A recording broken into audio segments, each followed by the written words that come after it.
Heavy rainstorm in City A. I braved the downpour to bring Nate Chi some chicken soup, only to be stopped by his secretary. "Hello, miss. You can't go up without an appointment with Attorney Chi." I was speechless. Nate Chi and I are secretly married without public acknowledgement, so no one at his law firm knows he's married.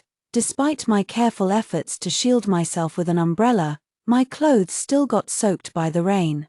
And even the stray strands of hair at my forehead clung damply to the sides of my face. The glass at the reception reflected my disheveled state. I didn't force an explanation, afraid of embarrassing Nate Chi. I took out my phone and called Nate Chi, but he didn't answer, probably in a meeting. I sent a message, then sat in the lobby with the chicken soup, waiting for him. This was a soup specially stewed by my mother-in-law, with many health-boosting herbs added. I always feel too embarrassed to refuse an old man's kindness. "Chilu." I turned to look at the front desk, where the secretary was holding a schedule and confirming it with him. I should have walked over, but at this moment, I seemed to be frozen in place. Nate Chi was holding a woman in his arms, and I recognized her too. She was his decade-long best friend and also his unattainable first love, Indy Lin.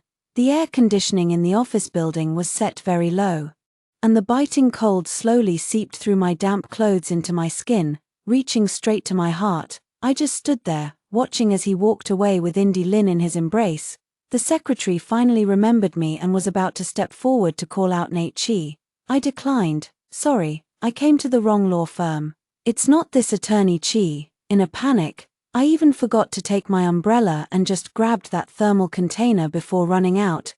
Nate Chi held an umbrella, chivalrous, shielding Indy Lin as she got into the car, his face showing a tenderness I had never seen before, watching them laugh and chat in the car with my own eyes, until the taillights disappeared from view.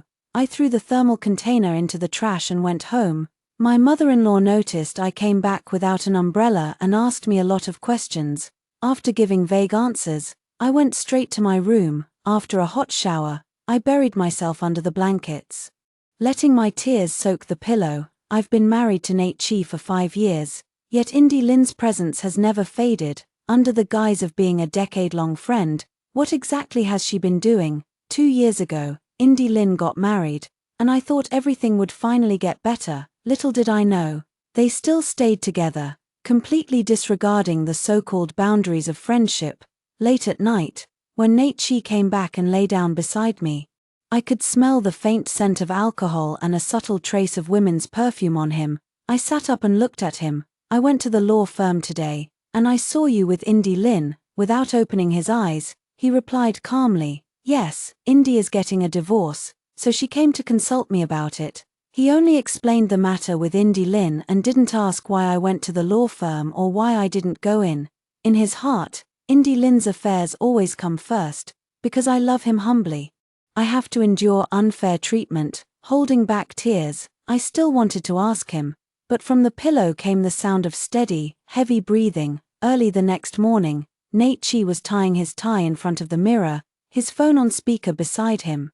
"Brother Chi, it's my birthday today. Why don't you bring your wife out to have some fun?" It was his friend's call. I thought he would refuse, but unexpectedly, he agreed directly. During breakfast, the table was as silent as usual, with only my mother-in-law occasionally nagging about having a child soon. At this point, Nate Chi would say something nice to cope, as he has always maintained the image of a filial son. As he was leaving, I mustered up the courage to ask him, "Can we talk tonight?" Nate Chi, putting on his shoes, he replied dismissively, "Working late at the law firm. We'll talk when I get back." The door closed softly behind him. He couldn't even be bothered to spare me a glance. In the evening, I sat on the sofa waiting for Nate Chi to come back. I wanted to have an open and honest talk with him. If I had to keep living in such constant suspicion, I would truly go mad. I wanted to know his attitude toward this marriage. If he really didn't want to continue, I was willing to set him free. At 8 o'clock, I recalled the phone call from his friend during the day, and a suspicion arose in my mind. To verify this suspicion, I called Nate Chi. After a long wait, the call connected just as it was about to hang up, but it wasn't Nate Chi who answered. It sounded more like the phone had been accidentally touched while inside a bag. "Come, Let me toast to sister-in-law and brother Chi's early marriage and a speedy arrival of your precious child. You're such a smooth talker. Happy birthday to you too." It was Indy Lynn's voice. "Indy and I are getting married soon. Don't forget to come celebrate with us at the wedding banquet, alright? You've been together for 10 years, it's high time you got married." "Exactly. We all deserve to sit at the head table for the wedding, we're witnesses to your love." My heart sank abruptly, the phone slipping from my hand onto the couch. With trembling fingers, I turned on the speaker, listening to the laughter and the truth hidden behind it. By the time the call ended, I finally snapped back to reality, touching my face only to find it already wet with tears. I thought Nate Chi wouldn't actually take me there and was just saying that to appease his friend. I never expected that the sister-in-law his friend mentioned would turn out to be Indy Lynn. They had already gone public in private, and now with the marriage certificate in hand, I feel like the intrusive third wheel. Back when Nate Chi first graduated, he interned at my father's law firm. He said it was love at first sight with me, and I couldn't resist his intense pursuit, so we got married. But 1 month before the wedding, my father was killed in a car accident as an act of revenge, and the law firm was closed as a result. To observe the mourning period, Nate Chi and I didn't hold a wedding ceremony. After the mourning period, I brought it up twice, but Nate Chi dismissed it both times, citing his busy career. Actually, when I think about it, he was already tired of me back then. Or perhaps, he never loved me at all, he only pursued me to take advantage of my father's influence. In just 3 short years, he climbed his way up to the top law firm in City A, relying on the legal connections my father left behind. My head is throbbing from thinking too much. I took some medicine and lay down on the bed. Suddenly, a notification from Weibo snapped me back to reality. It was a local post, but the photo in it stung my eyes. A Weibo post from Indy Lynn. "Long live a decade of friendship. Thankfully, my love is still by my side." The illustration shows a group of close friends gathered around an embracing couple. In the photo, Nate Chi smiles tenderly and sweetly, his overflowing affection palpable even through the screen. This kind of love is something I've never seen before, not even during that year he pretended to pursue me with the purest of intentions. It turns out the difference between love and its absence is truly unmistakable. I looked up at the wedding photo hanging on the bedroom wall. And the more I stared at his smile, the more fake it seemed. A suffocating weight pressed on my chest, unbearably painful. I got up, took down the photo, grabbed a pair of scissors, and cut it into pieces before tossing it into the trash.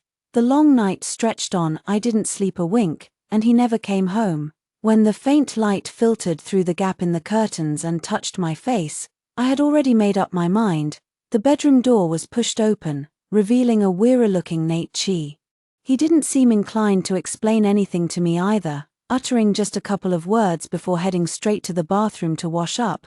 But today, I didn't want to wait any longer. I called out to stop him. "Nate Chi, wait, I have something to say." He turned his head, dark circles under his eyes from lack of sleep, his gaze brimming with impatience. Thinking I was about to interrogate him, he began to explain. "It was a friend's birthday last night, had too much to drink." I cut him off, saying, "Nate Chi, let's get a divorce." He froze in astonishment. This was a rare sight. The eloquent lawyer Chi, who could talk circles around anyone at the negotiation table, opened his mouth but said nothing. This was the second time I brought up divorce with Nate Chi. Last year, I had mentioned divorce to Nate Chi once, but he didn't agree. That day was our wedding anniversary. I had prepared for a long time because I had planned a massive surprise. I will always remember the scene from that day. At night, a candlelit dinner, flowers, embraces, kisses. I was lost in the fleeting illusion of love, almost believing I was loved. Just as I wrapped my arms around Nate Chi's neck, overwhelmed with happiness, I wanted to tell him that I was pregnant. Indy Lynn's call came, and I was pushed aside by Nate Chi like a discarded toy. "Blaine Sue, stop messing around. Indy is in danger right now. I have to go." "No, today is our anniversary. You promised to stay with me, and I still have a surprise for you." I clung to Nate Chi, not letting him leave, as if the moment I let go he would never belong to me again. Nate Chi tried to calm me down, but the phone rang again. He got a bit impatient and pushed me away. The push wasn't that strong, but I lost my balance and fell, my waist and abdomen hitting the corner of the table with a dull pain. He glanced back at me, then immediately turned and walked away, but it was this fall that caused me to miscarry. I filed for divorce for the first time. And he immediately brought his mother over to take care of me during my postpartum confinement.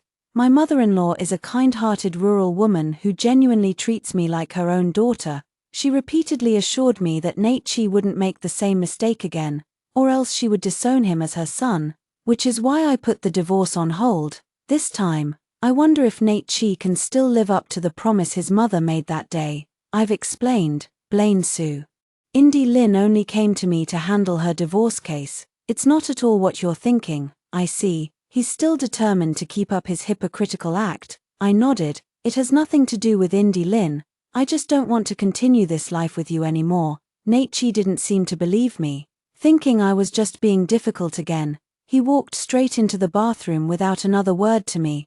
I'm planning to consult a lawyer about divorce proceedings.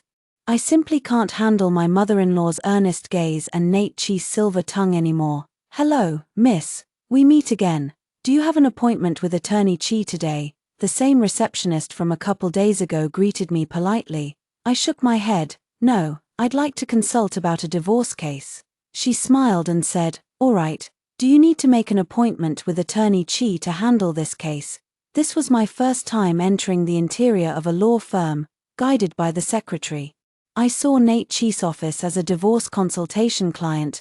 The office door was slightly ajar, and faint sobs could be heard from inside. I paused in my steps, and the secretary thought I had changed my mind. Miss, Lawyer Chi's cases require appointments at least 6 months in advance.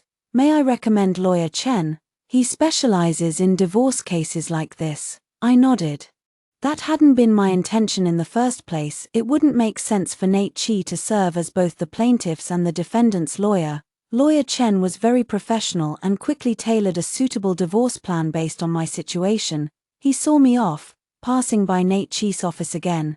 The scene inside remained the same, and Lawyer Chen explained with a smile, Lawyer Chi's fiancé is throwing a tantrum. Even the cold-faced iceberg has moments of coaxing. How novel, I nodded. Feigning confusion, fiancé. I heard Lawyer Chi was married. He's getting married and living with his fiancé. You must have misheard, a passing lawyer chimed in. Yeah, I heard they're getting married by the end of the year. Us single folks have to endure being fed dog food at work. His wife has Lawyer Chi wrapped around her finger. He's totally whipped. While they weren't paying attention, I secretly took 2 photos with my phone. After returning home, I began verifying the marital assets as requested by Lawyer Chen. This house was bought for me by my father before he passed away. At that time, Nate Chi was still an unknown junior lawyer with no money, so my father paid for our marital home in full, with both our names on the deed. This is a bit tricky. I won't take advantage of Nate Chi financially, I'll just take what's rightfully mine. When I took out that savings card to check the bank statement, the staff informed me that it was completely empty. This is outrageous. Nate Chi is so cunning. He's actually guarding against me. After Nate Chi came home from work, unlike usual, he actually took the initiative to get close to me. I was sitting on the couch watching TV when he leaned in, placing his hand on my back and gently stroking it, making my scalp tingle. Feeling uncomfortable, I retreated into the bedroom. He followed me again, pressing me onto the bed and kissing my neck tenderly.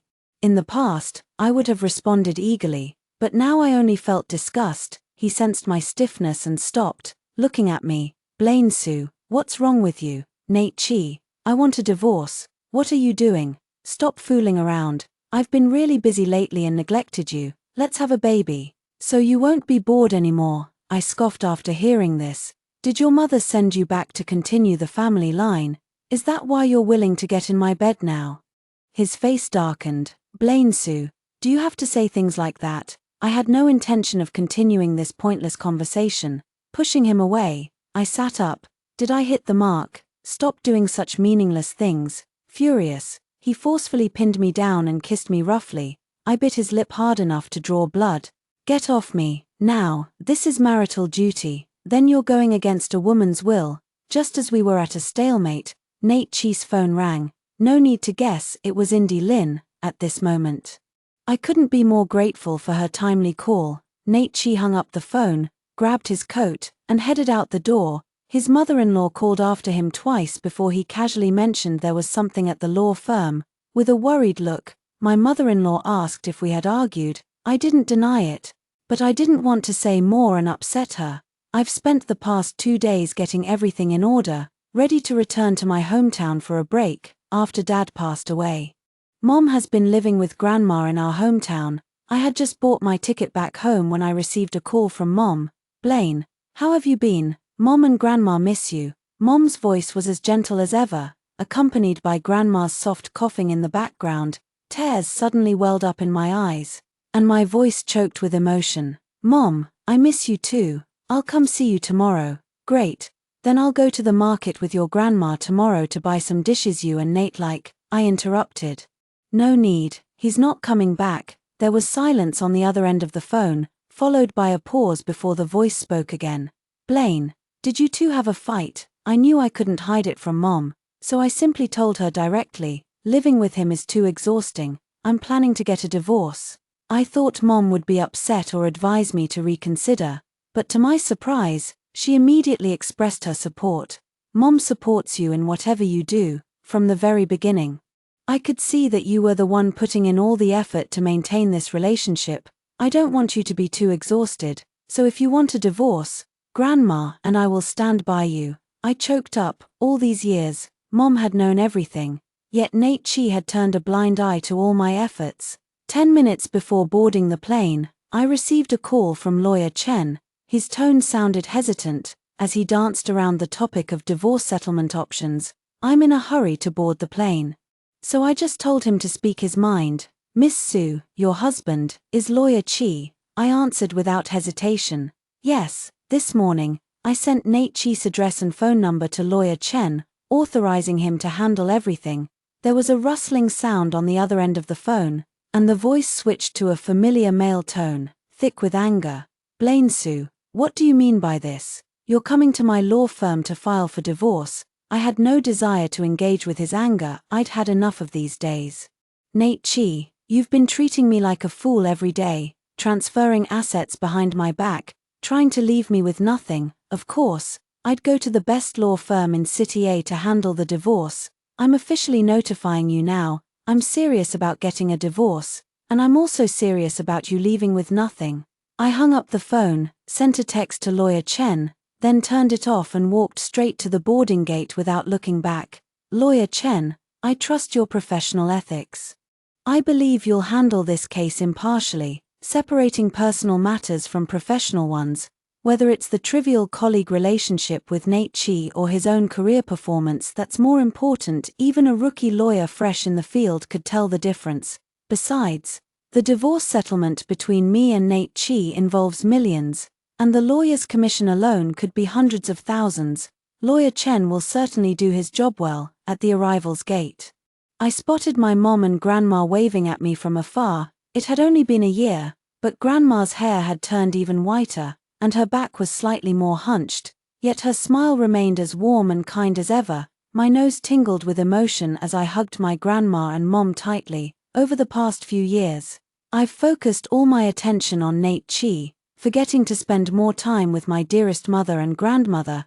The house back home is a somewhat old-fashioned small Western-style building, but my mother has kept it clean and cozy, with the small courtyard filled to the brim with roses, rich and fragrant.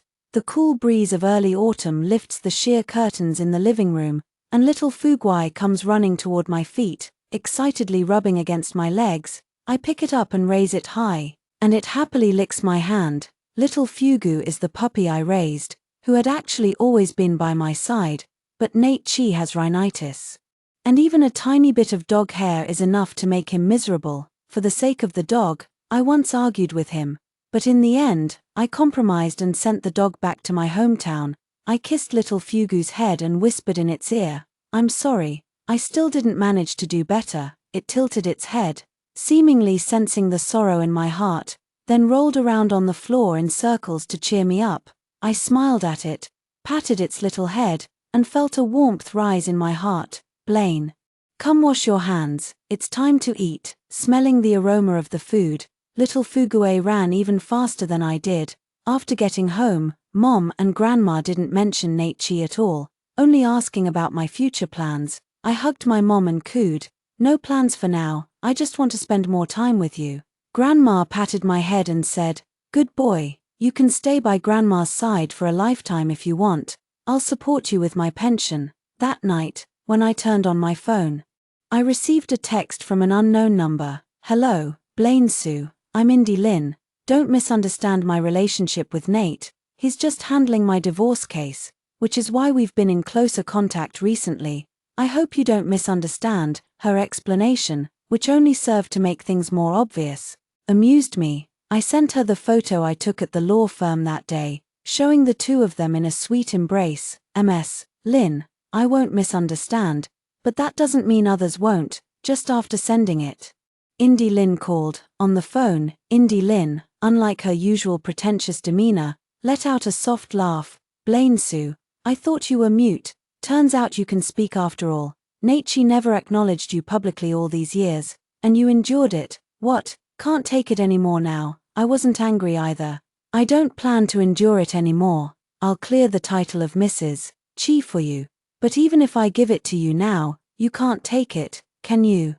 There was silence on the other end of the line for a few seconds. "You don't need to worry about that. I'll be divorced soon." "Good, then hurry up and get Nate to sign. If it goes to court, it won't look good for either of you." A week after I returned home, I saw Nate again. In the early autumn days, he stood by the wall outside the courtyard, wearing that black trench coat, smoking a cigarette while talking on the phone. His tall and straight figure momentarily overlapped with the handsome young man in my memory. At 22, Nate had just graduated. Brimming with youthful ambition, his refined demeanor carried a hint of naivety, and his abundant talent was his standout quality. Those who knew he had made it from a poor mountain village to a prestigious university in City A couldn't help but praise him as a noble son from humble beginnings. If given another chance, I still wouldn't be able to escape that young man, but time stripped away his youthful halo, revealing his true self before me, leaving only a chill in my heart. 5 years it took for me to realize whether the one I loved was a man or a monster, and I'm grateful it was only 5 years. Had it been 50, I might not have even had the chance to set things right. Nate turned around after finishing his call and saw me. He stubbed out his cigarette, looking at me with an indifferent expression. He walked towards me, reaching out to hug me, but I took 2 steps back, and he just stood there. "Blaine Sue, can we talk?" I agreed, and we sat in the car to chat, not wanting to disturb my mom and grandma's mood. "Blaine Sue, why do you want a divorce?" I scoffed. "Nate, if you're asking such pointless questions, then we might as well stop talking." I pretended to open the car door to leave, but he grabbed me and said, "Is it because of Indy Lynn? She and I are just friends." I've explained it before. I was truly fed up with his half-hearted lies and shouted at him, "Friends? Do your friends call her sister-in-law? Do your colleagues say she's your fiancé? You two haven't even gotten divorced. You've built a love nest together. Even the security guards say you're one of the rare loving couples in Cheng'an community. What more is there to explain?" His hand immediately let go as if shocked by electricity, looking at me with an expression of utter disbelief. "Room 302, Building 7, 188 Cheng'an Road.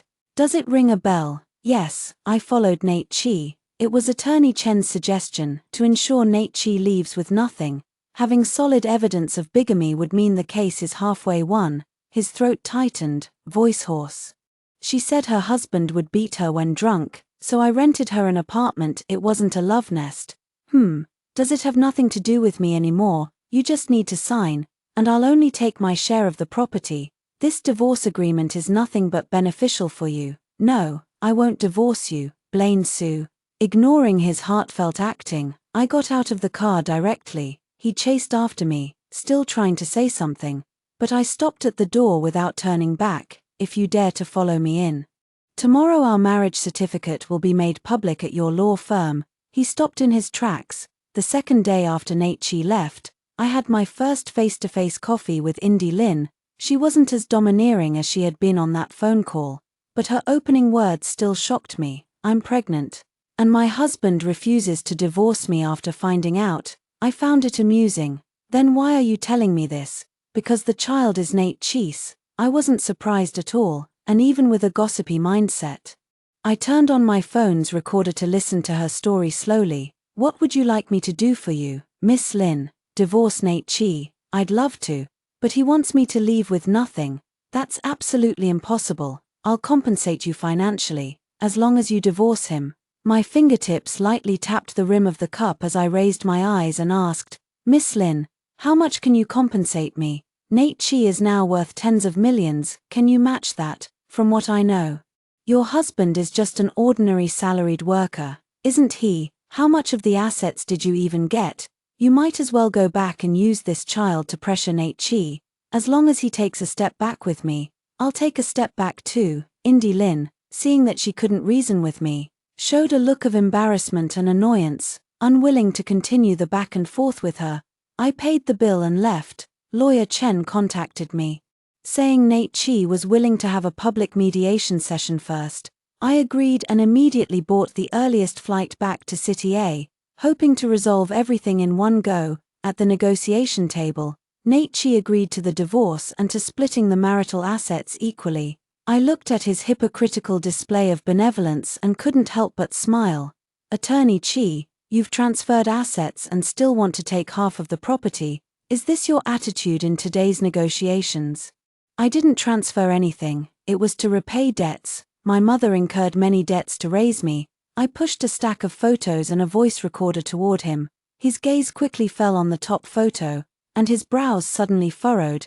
The top photo shows him kissing Indy Lynn. I clicked on the recording, which contained testimonies from his colleagues and neighbors in the community. Every single one of them firmly confirmed the fact that he had been living with Indy Lynn as husband and wife outside. Attorney Cheese, do you want to be convicted of bigamy? I hadn't had the chance to send these pieces of evidence and recordings to Attorney Chen yet. I trust his professional ethics, but I can't trust Nate Cheese's despicable nature. Nate Cheese's face turned pale. Even someone usually composed and self-possessed was flustered in the face of such irrefutable evidence. Lawyer Chen seized the moment to persuade Nate Cheese to settle the matter privately, as presenting this evidence in court would be extremely detrimental to his career and reputation. Exactly, Nate Cheese, what I'm asking for isn't much. Why bother quibbling over such a small sum with me? Don't forget who supported you from being an unknown junior lawyer to where you are now. Nate Cheese clenched his fists tightly but ultimately gave in. The moment he signed his name, everything was finally over. The assets were split 50-50. The house went to me, I only took what was rightfully mine. Because this house was bought for me by my father, I could never allow it to fall into someone else's hands. When leaving, Nate Cheese asked me if I could keep it from his mother for the time being, and I agreed, but within 2 days, I received a call from the hospital saying Nate Cheese was injured and hospitalized, requiring a guardian's signature for surgery. I refused. I'm already divorced from him. You should call his fiancée. Half an hour later, my ex-mother-in-law called me. Blaine. Nate is injured, covered in blood. I'm scared. Can you come help me? Her voice was filled with sorrow and fear. I couldn't harden my heart after an internal struggle. I still went to the hospital. Nate Cheese's mother has indeed been quite kind to me, and I didn't want to break the old lady's heart. At the very least, I should explain the recent events to her clearly and say a proper goodbye, so as not to betray the kindness she has shown me. At the door of the hospital operating room, I saw that frail middle-aged woman, who suddenly seemed to have aged many years. The moment she saw me, she burst into tears. Blaine, did Nate wrong you? His colleague said he was stabbed by Indy Lynn's husband. I was stunned and slowly revealed the truth. Yes, Nate Cheese and I are already divorced. I'm sorry to have made you sad.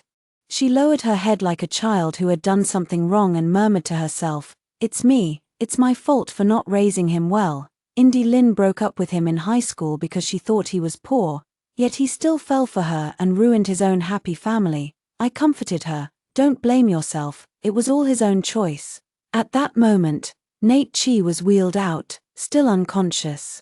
I paid the medical bills on behalf of my ex-mother-in-law and made sure she was settled before leaving. 2 days later, still worried about my ex-mother-in-law, I called her to ask if she needed a caregiver, concerned that she might be overworked, but the phone kept ringing unanswered, and fearing something might have happened, I went straight to the hospital. Outside the ward, seeing Nate Chi already awake and my ex-mother-in-law peeling an apple for him, I felt relieved. My ex-mother-in-law looked up and saw me. "Blaine, come in quickly." I hesitated, unsure whether to enter or leave, regretting my decision to meddle in their affairs. My former mother-in-law came over and pulled me in. "Nate, look, Blaine is here to see you." Nate Chi turned his head away, probably not wanting me to see him in such a sorry state. She took the opportunity to scold Nate Chi. "It's all your fault. You drove away such a good wife. The fact that Blaine is here to see you means she still has feelings for you. You shouldn't treat her like this." I realized my former mother-in-law had misunderstood and explained, "No, it's not like that. I was just worried you might not be able to handle everything alone and wanted to ask if you needed a caregiver. I actually have no feelings left for Nate Chi, and you shouldn't hate Indy Lin anymore. After all, she's carrying the Chi family's bloodline, no matter what mistakes she's made. It's not the time to blame her now." My former mother-in-law turned pale with shock upon hearing this and repeatedly questioned what I meant. I was puzzled. Didn't Nate Chi share such great news with his mother? My former mother-in-law's longing for a grandson had been evident ever since she learned of my marriage to Nate Chi, constantly urging us to have children. After my miscarriage, I even cried and made Nate Chi kneel in front of his father's photo all night, blaming him for being unfilial. Seeing Nate Chi's displeased expression, I said a few perfunctory words and left. Later, my ex-mother-in-law specifically called me, "Blaine, this old woman has no face left to call you anymore. I only hope you can be happy." Nate Chi moved all his belongings out of my house after being discharged from the hospital. When we met, I casually asked how his ex-mother-in-law was doing. Nate Chi's eyes darkened as he replied in a low, hoarse voice that she had gone back to her hometown. I nodded. It made sense. She must have been so upset with him that she returned to her hometown. I went to the law firm to see lawyer Chen, and when I paid the remaining legal fees, he told me some gossip about Nate Chi. "These are things I shouldn't be telling you, but as the client, I feel obligated to inform you about the follow-up.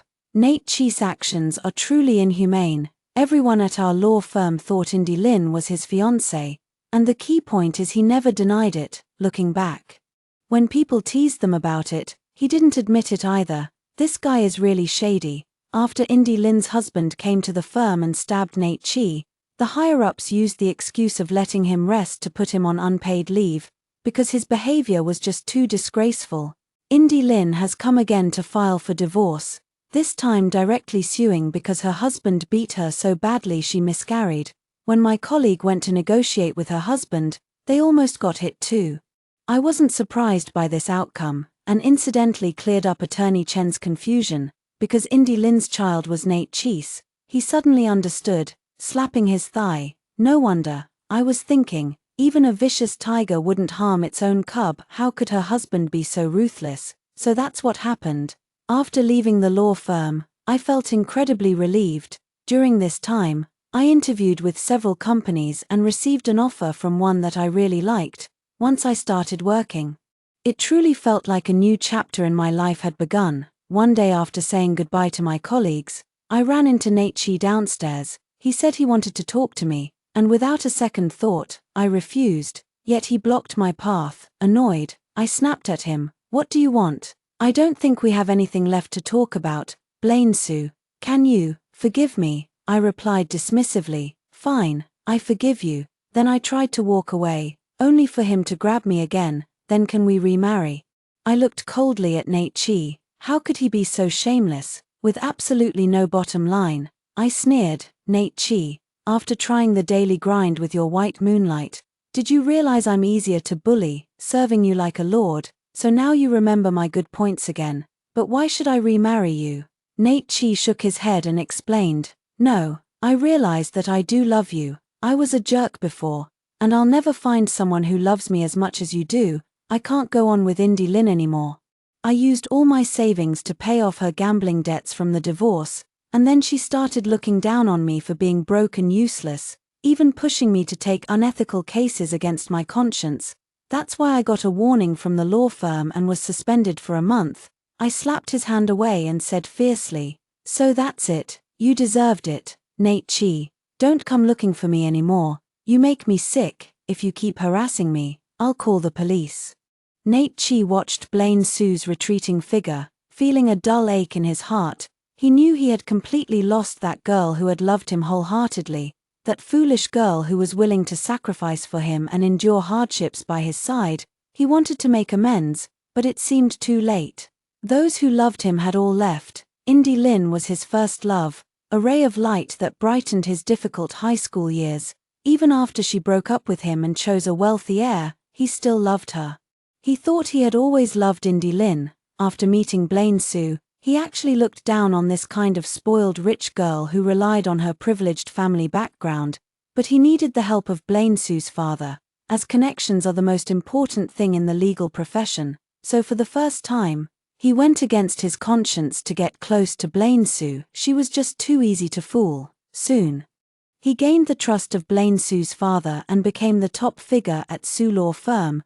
To further solidify his position, he proposed to Blaine Sue, this naive young girl, who couldn't even distinguish between true and false affection, tearfully and excitedly accepted his marriage proposal. Later, he received an offer from a larger law firm, and he was tempted. The condition was to overturn a long-standing case, and he agreed. Sue's father was furious and scolded him for acting first and reporting later. But there was nothing he could do. The son of the party involved in that old case was a troublemaker. On the very next day after the case was closed with a retracted confession, he drove his car straight at Sue's father. Actually, the car Sue's father was driving that day belonged to Nate Chi. The troublemaker mistook Sue's father for Nate Chi and, seizing the moment when he got out of the car, accelerated and hit Sue's father, killing him on the spot. Out of guilt, Nate Chi never divorced Blaine Sue. Later, Indy Lynn approached him, asking him to help her get a divorce and showing him affection. He was tempted but had no intention of divorcing Blaine Sue. How could a greenhouse flower like Blaine Sue survive without him? Even if Blaine Sue knew, it wouldn't matter. The money was in his hands. Would she really dare to turn against him? He was mistaken, overconfident, and had underestimated Blaine Sue's resilience. Years later, he was still repenting for his actions. He would often go to Blaine Sue's building to secretly check on her. She was doing well, and later a man who loved her appeared. That man was a very considerate partner who would pick up Blaine Sue from work on rainy days, gently holding an umbrella for her and opening the car door. Blaine Sue in the passenger seat froze for a moment when the car door was opened. It was a beautiful bouquet of pink roses, yet he had never done any of these things, like a mouse hiding in the shadows. He had forever lost the right to approach the roses.